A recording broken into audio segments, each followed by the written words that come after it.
Eto pa mga bossing ko ang isa sa mga pinakamaswerte na dapat ay huwag kang magpapawala sa inyo pong hapagkainan or kaya po sa may center table.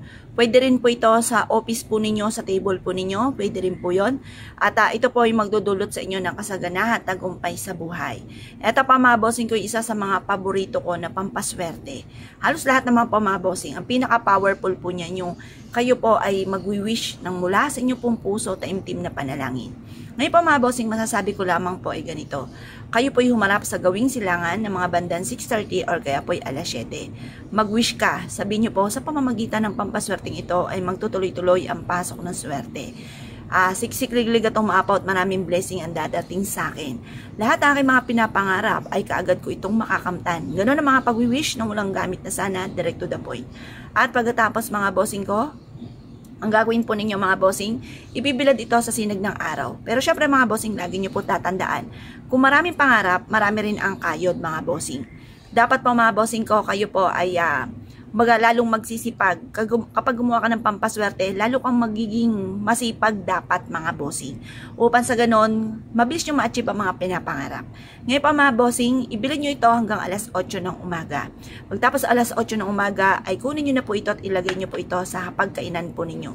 Pwede rin naman sa kwarto po ninyo mga bossing. Maganda na meron kang ganito na nag-a-attract ng kasaganahan.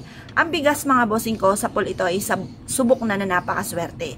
Ginagamit ito kahit yung mga kanununuan pa po natin mga bossing ko na nag-a-attract ng kasaganahan.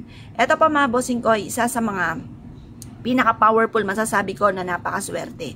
Dahil ang ating mga ninuno ay isa sa mga gumagawa pa rin ng mga ganito, lalo-lalo na kapag kinakasal. Hinahaluan ito ng bulaklak at saka bigas at sinasabog sa ikinakasal upang mas maging masagana ang kanilang pamumuhay.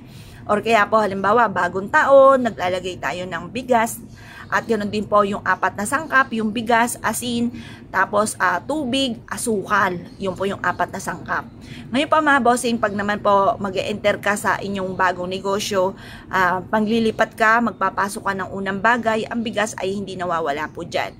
Or kaya po sa inyo pong bagong tahanan, ayan, kapag kayo maglilipat, ang bigas ay hindi rin nawawala para mas maging masagana ang inyo pong pamumuhay sa tahanan na bago or bagong negosyo or bagong kasal mga bossing or bagong taon mga bossing. Ito po yung laging inaalay pagdating sa usapin ng kasaganahan. Ngayon po mga bossing ko, kayo po isa sa mga mahilig sa mga pampaswerte at nais nyo pong mas lumebel up ang inyo pong swerte. Mainam na gamitan nyo po ito mga bossing ko ng bigas at ito po ay makakatulong upang sa ganon siksik-liglig at umapot maraming blessing ang dumating po sa inyo.